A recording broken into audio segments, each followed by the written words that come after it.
처음부터 그 집을 들어가는 게 아니었다. 그저 싸다는 이유 하나가 내 눈을 가려 어리석을 판단을 해 내 가족을 스스로 위험에 빠뜨렸다. 모든 사람들이 말한다.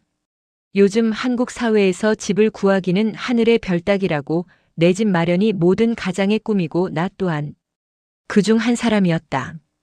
귀신이 나오는 집이라도 내 집이라면 난 살 수 있다고 생각했다. 처음 그 매물을 찾았을 때 이상하지 않았다고 하면 거짓말이다. 하지만 이상하다는 느낌보다 먼저 들었던 건 잡아야 한다. 누구보다도 빠르게 이 매물을 사야 한다.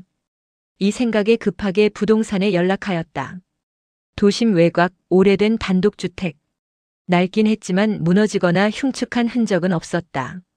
무엇보다 가격이 말이 안 되게 쌌다. 같은 동네 비슷한 구조의 집들보다 최소 몇 천만 원은 낮았다. 이 사실을 가족들에게 숨기고 우리 가족은 중개인을 따라 집 안을 둘러보았다. 난 그때 미쳐 있었다. 귀신이 씌인 듯. 부동산 중개인은 집 안을 안내하면서 유독 마당 쪽에서는 말을 아꼈다. 우리가 마당으로 나가보려 하자 그는 괜히 웃으며 말했다. 밤에는요. 마당 쪽 불은 안 켜시는 게 좋아요. 내가 이유를 묻자 그는 고개를 저었다. 별건 아니고 괜히 기분만 안 좋아져서요. 그 말을 대수롭지 않게 넘긴 건 그때 우리에게 선택지가 많지 않았기 때문이다. 아니 솔직히 난 들리지도 기억나지도 않았다. 그 일이 있기 전까지. 이사 첫날 밤은 조용했다. 아이들도 피곤했는지 금방 잠들었고 집안은 오래된 집 특유의 냄새만 남아 있었다. 며칠 동안은 집을 정리하고 꾸미느라 정신이 없었다. 다들 새 집으로 이사한 후라 정신없이 치우고 닦았다. 문제는 이사한 지 한 달이 다 될 때쯤 시작되었다. 어느 날 아이들이 동시에 울면서 깼다. 엄마. 벽에서 소리나. 졸린 눈으로 아이 방에 들어갔을 때 아이 둘은 벽을 바라보며 잔뜩 움츠러들어 있었다. 귀를 기울이자 아주 희미하지만 분명한 소리가 들렸다. 톡톡톡. 긁는 소리도 아니고 쥐가 돌아다니는 소리도 아니었다. 마치 벽 안쪽에서 누군가가 일정한 간격으로 두드리는 것처럼. 다음 날 우리는 벽지를 뜯었다. 오래된 집이라 새 벽지로 도배를 할 예정이었다. 하지만 벽지를 벗겨내는 순간 나는 그대로 굳어버렸다. 벽 안쪽에는 종이가 붙어 있었다. 한 장이 아니었다. 두 장도 아니었다. 수십 장, 아니 수백 장은 되어 보였다. 벽 전체에 겹겹이 붙어 있었다. 부적이었다. 누렇게 바랜 종이, 붉은 글씨, 번져서 알아보기 힘든 문양들. 더 이상한 건 부적 대부분이 찢겨 있거나 반쯤 훼손되고 또 한편은 마치 타다 남은 것처럼 검게 변해 있었다는 점이었다. 마치 누군가 일부러 효력을 망가뜨린 것처럼. 나는 가족을 방에서 내보낸 후 혼자서 부적 위에 새 벽지로 도배를 하였다. 무서워서 부적을 떼지 못한 채 마치 아무것도 보지 못한 사람 마냥 그 많은 부정하면서 도배를 마쳤다. 난 그만큼 이 집을 원했다. 아니, 절실했다. 그날 밤 벽에서는 더 이상 소리가 나지 않았다. 벽이 조용해진 대신 마당에서 소리가 나기 시작했다. 자갈을 밟는 소리, 젖은 흙을 끄는 소리. 그리고 사람이 숨을 고르는 듯한 소리. 아이들은 그날 이후 마당 쪽을 보려 하지 않았다. 커튼을 꼭 붙잡고 말했다. 보면 잡아. 그 말은 늘 같은 시간에 나왔다. 밤 2시에서 3시 사이. 그 시간만 되면 아이들은 이유 없이 깼고 마당 쪽을 향해 고개를 돌리지 않으려 애썼다. 우리는 곧 알게 되었다. 그 시간에 마당을 본 사람은 반드시 악몽을 꾼다는 걸. 아버지는 줄에 묶여 끌려가는 꿈을 꿨다. 어머니는 땅속으로 잡아당겨지는 꿈을 꿨다. 나는 누군가의 손을 붙잡고 절대 놓아주지 않겠다고 애원하는 꿈을 꿨다. 아이들은 꿈 이야기를 하지 않았다. 대신 낮에 이런 말을 했다. 오늘은 안 와. 내일 와. 그 말이 나온 날 아버지는 갑작스러운 고열로 쓰러졌다. 병원에서는 원인을 찾지 못했다. 아이들은 이상하리만큼 차분했다. 아이들은 점점 지금이 아닌 앞으로 일어날 일을 말하기 시작했다. 오늘은 아빠 아니야. 다음이야. 처음엔 아이들 특유의 상상이라고 생각했다. 하지만 말이 현실이 될 때마다 등골이 서늘해졌다. 어느 날 밤 아이 하나가 마당을 보며 중얼거렸다. 줄이 느슨해졌어. 그날 밤 마당에서 무언가 질질 끌리는 소리가 들렸다. 우리는 결국 원인을 알고자 동네를 돌며 수소문을 하기 시작했다. 결국 물어 동네에 오래 산 노인을 찾아갔다. 집 주소를 듣자마자 그는 한숨부터 쉬었다. 거길 왜 들어갔어? 그 집에는 과거 무당이 살고 있었다고 했다. 처음엔 기운이 강한 무당이었다. 영가들을 달래 천도로 보내던 사람이었다. 하지만 나이가 들고 기운이 떨어지자 더 이상 보내지 못하게 되었다. 그가 선택한 방법은 쫓아내는 게 아니었다. 잡아서 묶는 것. 마당 아래에는 굿줄과 말뚝이 묻혀 있었고 풀리지 않은 매듭이 남아 있었다. 부적은 보호가 아니었다. 도망치지 못하게 하는 봉인이었다. 그래서 부적이 찢기자 영가들은 벽을 떠나 마당으로 몰려 나온 것이었다. 노인은 마지막으로 이렇게 말했다. 거긴 귀신이 사는 집이 아니야. 귀신이 쌓여있는 터야. 그날 밤 나는 처음으로 꿈속에서 여자를 보았다.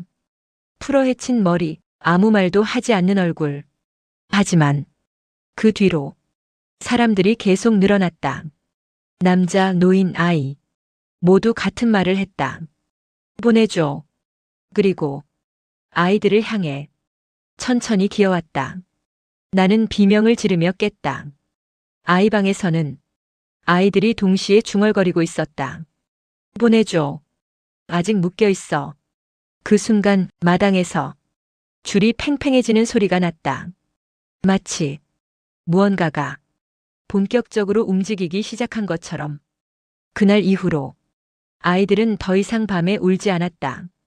대신 너무 조용해졌다.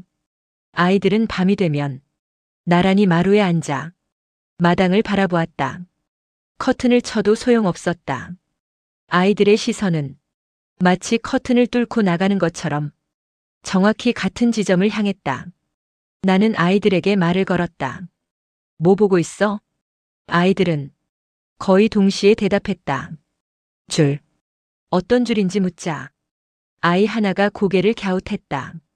만화. 아직 안 풀린 거. 그날 밤 아이들은 잠들지 않았다. 눈을 뜬 채로 누워 있었고 입만 가볍게 움직였다. 마치 누군가 대신 아이의 입을 쓰고 있는 것처럼. 아이들은 더 이상 꿈을 꾸지 않았다. 대신 남의 기억을 이야기했다. 물 차가워.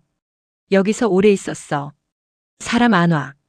그 말은 아이들이 겪을 수 없는 기억들이었다. 아이의 몸에는 멍도 상처도 없었지만 눈밑이 검게 꺼져갔다.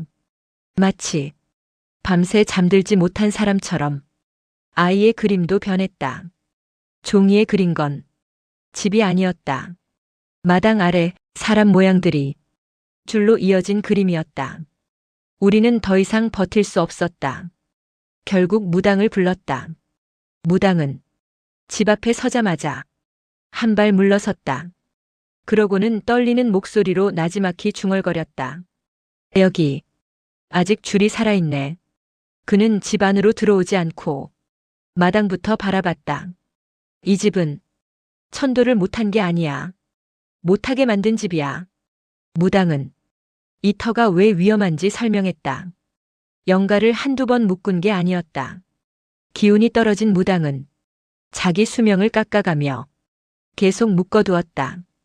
그 결과 영가들은 서로 엉켜버렸다. 그 엉켜진 영가는 지금 한 덩어리가 되어 서로를 짓누르며 울부짖고 있다고 했다. 이건 매듭이 아니야. 무당은 마당을 가리켰다. 덩어리야. 천도는 한 명씩 영가의 한을 풀어보내는 의식이다. 하지만 이 터에는 개별 영가가 남아있지 않았다. 원한과 기억이 엉켜 하나처럼 굳어 있었다. 그래서 얘들이 원하는 건 하나야. 무당은 아이들을 바라봤다. 자기 대신 남을 사람. 굿은 해가 완전히 지고 나서 시작됐다. 음악 소리가 온 동네를 퍼져나가면서 구경꾼들이 담 넘어 기웃거리기 시작했다. 무당은 신나게 춤을 춘 후 제사상 앞에서 부적을 태우려 했지만 종이는 타지 않았다. 불은 붙었다 꺼지기를 반복했다. 마치 누군가가 옆에서 바람을 불 듯 불은 수없이 꺼졌다. 무당은 진땀을 흘리며 외쳤다. 이건 보내는 굿이 아니야. 바꾸는 굿이야. 그 순간 아이들이 동시에 쓰러졌다. 작은 애의 입에서 아이 목소리가 아닌 것이 흘러나왔다. 한 사람의 소리가 아니었다. 겹겹이 포개진 숨이 섞인 소리였다. 우린 기다렸어. 오래 있었어. 여기 묶였어. 무당의 손이 부들부들 떨렸다. 누굴 원해? 아이의 입이 천천히 사람의 턱이 갈 수 없는 각도로 벌어졌다. 약한 거, 먼저 부서질 거, 대신 묶일 거. 무당은 그 약한 것이 누군지 이미 알고 있었다. 무당은 굿을 멈췄다. 북소리가 끊기자 집안이 갑자기 텅 빈 것처럼 조용해졌다. 이건 선택이야. 무당은 우리 부부를 번갈아 보았다. 이 집을 떠나면 영가들은 다시 묶인다. 하지만 무당은 아이들을 향해 시선을 돌렸다. 큰애는 작은 애의 손을 꼭 잡고 있었고 작은 애는 마당 쪽을 보고 있었다. 눈을 깜빡이지도 않은 채 아이 중 하나는 이미 너무 깊이 들어갔어. 무당은 작은 애를 보며 말했다. 이미 줄을 잡은 아이야. 그제야 우리는 깨달았다. 밤마다 마당을 가장 오래 보던 아이, 줄이 느슨해졌다고 말하던 아이, 영가들의 말을 가장 먼저 따라하던 아이, 작은 애였다. 무당은 차분하게 하지만 잔인하게 말했다. 굿을 끝내면 큰애는 완전히 빠져나온다. 하지만 작은 애는, 무당은 잠시 말을 멈췄다.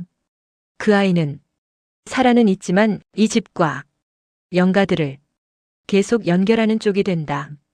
그 말은 작은 애가 예전의 작은 애로 돌아오지 못한다는 뜻이었다. 우리는 새벽에 짐을 쌌다. 큰애는 오래 앓던 사람이 회복한 것처럼 깊이 잠들어 있었다. 숨이 고르고 표정도 편안했다. 반대로 작은 애는 눈을 감고 있었지만 잠들어 있지 않았다. 차에 실리는 내내 작은 애의 손은 미세하게 움직였다. 마치 무언가를 놓지 않으려는 것처럼. 마당에서는 줄이 끌리는 소리가 계속 들렸다. 차에 오르기 직전 작은 애가 눈을 뜨지 않은 채 말했다. 이제 조금 가벼워졌어. 트럭이 출발할 때 큰애는 처음으로 편안하게 잠들었다. 작은 애는 끝내 잠들지 않았다. 집을 떠난 뒤 큰애는 그날 밤의 일을 완전히 잊었다. 악몽도 중얼거림도 없었다. 하지만 작은 애는 달랐다. 작은 애는 자기 이름을 부르지 않았다. 누가 이름을 불러도 한 박자 늦게 반응했다. 작은 애는 거울을 보지 않았다. 대신 거울 앞에 서면 아무도 없는 방향을 향해 먼저 시선을 보냈다. 마치 자기 얼굴보다 먼저 봐야 할 것이 거기에 있는 것처럼. 그리고 밤 2시가 되면 눈을 뜬 채 누군가와 대화하듯 낮게 말을 이어갔다. 아직 있어. 나도 묶였어. 작은 애는 이제 그 집의 영가들을 보지도 완전히 잊지도 못하는 연결점이 되었다. 무당의 말이 뒤늦게 이해됐다. 줄을 다 끄는 게 아니야. 한 줄을 사람한테 넘긴 것뿐이야. 그날 이후로 나는 안다.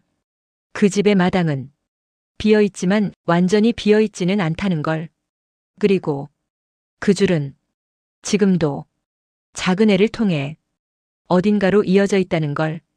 그 집은 지금도 매물로 나와 있다.